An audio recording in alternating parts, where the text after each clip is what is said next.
Uang hantu pembawa musibah.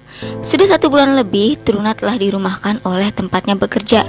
Gajinya yang tak seberapa sudah habis untuk mencukupi kebutuhan emak dan adiknya karena ayahnya telah meninggal dunia. Sejak itu, emaknya selalu mencari pinjaman untuk kebutuhan sehari-hari. Sementara Truna juga selalu berusaha untuk mencari pekerjaan lagi.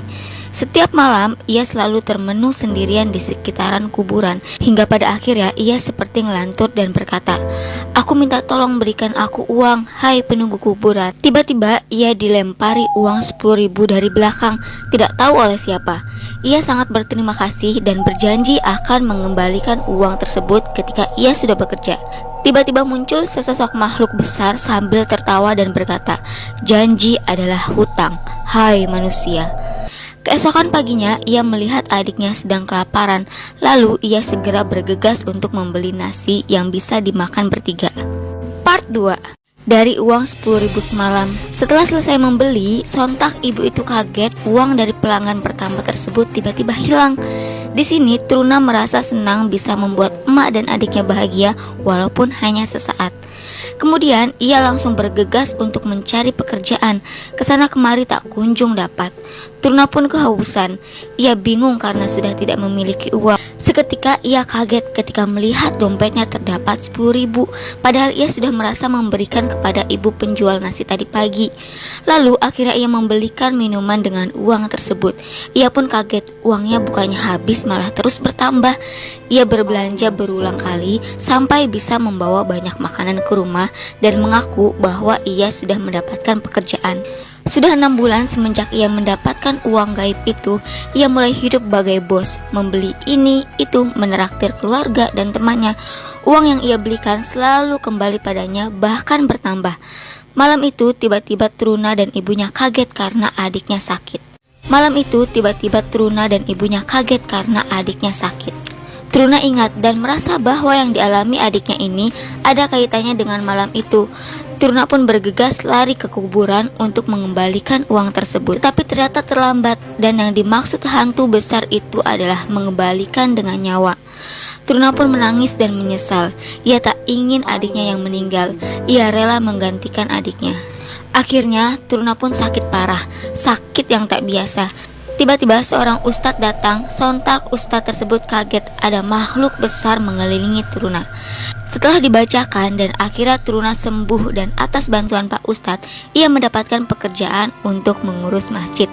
Dan jangan mengulangi kesalahan yang sama karena itu adalah perbuatan yang tidak disukai Allah, kata Pak Ustadz.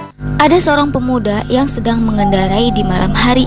Tiba-tiba ia mendapati 2 jalanan bercabang dan ia memilih untuk melewati jalan kiri, tapi ternyata jalanan tersebut telah diubah oleh seorang pocong.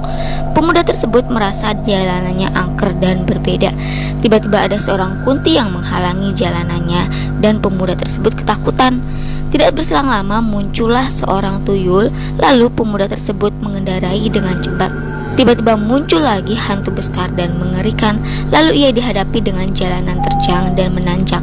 Pohon dan gunting tersebut mengejarnya dari belakang. Dan tiba-tiba ada jalanan terputus. Terpaksa pria tersebut menambah kecepatannya dan akhirnya dia bisa melewati gangguan tersebut. Parah bangetnya sih para hantu. Ini adalah kisah tentang asal-usul suster gepeng.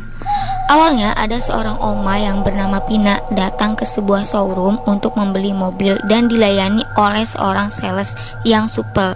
Mereka mengobrol tentang banyak hal dan ketika sales bercerita kalau istrinya adalah seorang suster, tiba-tiba oma Pina langsung meneteskan air mata. Ia teringat akan temannya dulu yang bernama Maria waktu bekerja di salah satu rumah sakit dan mereka berdua adalah seorang suster.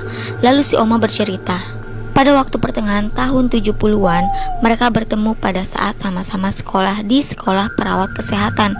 Sejak itu mereka menjadi akrab dan Maria bercerita bahwa sejak kecil ia memang sudah mempunyai cita-cita untuk menjadi seorang perawat. Dan akhirnya terkabullah cita-cita itu dan mereka sama-sama bekerja di rumah sakit Karangmenjangan. Part 2.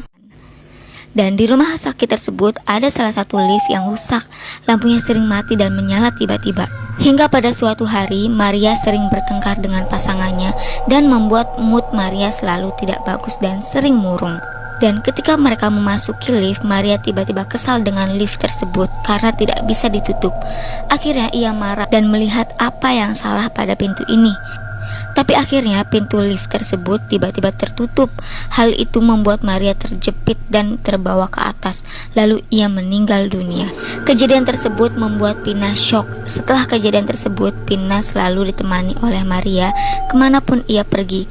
Walaupun Pina tidak bisa melihat Maria, tapi ia merasakan bahwa Maria selalu ada di sampingnya.